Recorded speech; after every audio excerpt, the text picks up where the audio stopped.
Привет, мои хорошие! С вами Валерия и мой волшебный творческий мир. Сегодня мы будем создавать вот такие оригинальные маленькие розочки с листочками из бумажного скотча. Чтобы не возникало каких-либо недоразумений, сразу скажу, что я являюсь их автором. Это не плагиат, а придумала я их еще в начале весны 2015 года и опубликовала свой фото МК на одном из сайтов интернета. Такие розочки можно применять в любых декоративных композициях. Они подойдут и для скрапа, и для декора различных предметов. Для создания наших розочек нам понадобится минимум материалов. Это бумажный скотч, ножницы, линейка и термопистолет. Ну что, приступаем к работе. Отрезаем кусочек бумажного скотча длиной 19-20 сантиметров. Скотч у меня имеет ширину 5 сантиметров.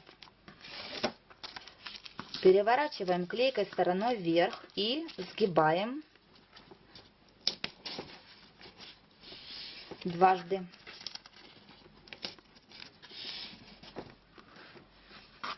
Один конец сгибаем пополам и закручиваем в рулетик.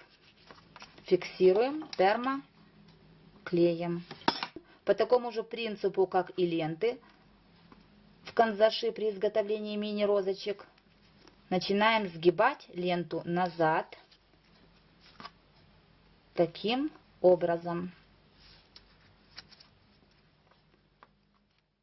Время от времени фиксируем нашу ленту клеем. Так делаем до конца.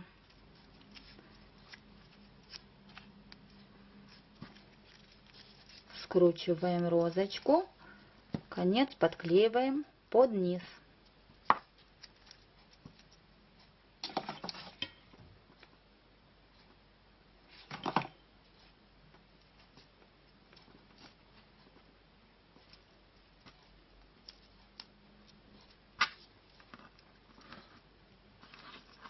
Вот такая розочка у нас получается.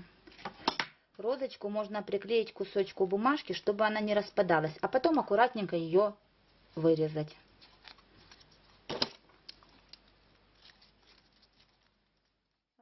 А затем уже приклеить прямо с кусочком бумажки к декорируемой поверхности.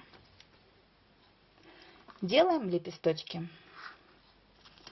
Отрезаем кусочек скотча длиной 4 сантиметра. Размеры я специально говорю для вас. Сама я делаю это все на глаз. Сгибаем на 3/4. Далее подгибаем с обеих сторон. Затем подгибаем еще раз с одной и со второй стороны. А затем сминаем серединку и подгибаем еще один раз. Здесь фиксируем термоклеем. Почему я пользуюсь именно термоклеем? Потому что здесь нужна быстрая фиксация, чтобы скотч не разворачивался. Все, лепесточек готов. Надеюсь, эта идея вам понравится, и вы будете применять такие розочки в своих работах. Желаю вам творческого вдохновения и всего самого-самого волшебно-прекрасного. Пока-пока!